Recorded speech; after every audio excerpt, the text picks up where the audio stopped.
Hello friends అందరికీ. అందరూ ఎలా ఉన్నారు? నేనైతే బాగున్నా. మీరు బాగుండాలని కోరుకుంటున్నా. సో ఈరోజు మినీ వ్లాగ్ ఏంటంటే, రీసెంట్‌గా నేను వర్క్ చేసే చోట ఒక అన్న చనిపోయిండు. అసలు ఆ అన్న సడన్‌గా అలా చనిపోతాడని నేను అస్సలు అనుకోలేను. ఎందుకో ఈ విషయం షేర్ చేసుకోవాలనిపించింది. సో షేర్ చేసుకుంటున్నా. మస్తు బాధ అనిపించింది. అసలు డైలీ మా చుట్టూ తిరుగుకుంటూనే తను లేడు అనే మాటకే మాకు అసలు నమ్మాలనిపించలేదు. కానీ కొన్ని సిచ్యువేషన్ వాళ్ళ ఫ్యామిలీ ఎంత సఫర్ అవుతుందో ఏమో కానీ మాకైతే అసలు మస్తు బాధ అనిపించింది.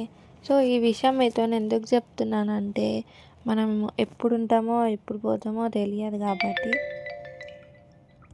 కష్టం చేసుకొని బతికితే కూడా ఆ దేవునికి ఇంత జాలి కూడా లేదు. ఉన్న చిన్న జీవితంలో హ్యాపీగా ఉండండి.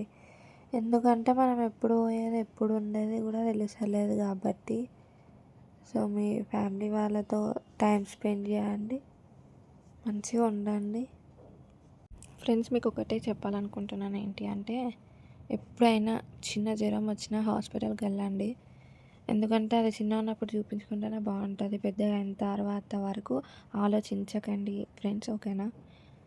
సో నా వీడియో నచ్చితే లైక్ చేయండి, షేర్ చేయండి, సబ్స్క్రైబ్ చేయండి. Bye friends.